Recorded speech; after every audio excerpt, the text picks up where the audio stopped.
নমস্কার, আপনারা দেখছেন বঙ্গবার্তা, সবার কাছে সবার কথা।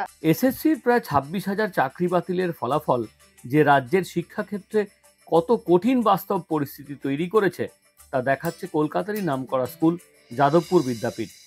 শুক্রবার এসএসসির চেয়ারম্যান বললেন 3 মাসে নতুন করে শিক্ষক নিয়োগ সম্পূর্ণ করা অসম্ভব। আর যাদবপুর বিদ্যাপীঠের প্রধান শিক্ষক গভীর দুশ্চিন্তায়, কি হবে স্কুলের ভবিষ্যৎ? কারণ শিক্ষকের চাকরি গেছে, কিন্তু সেই বিষয় পড়াবেন কে?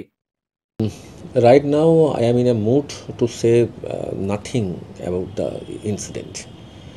Basically, in Jadavpur Vidyapith, one teaching and one non-teaching staff are being affected by this verdict.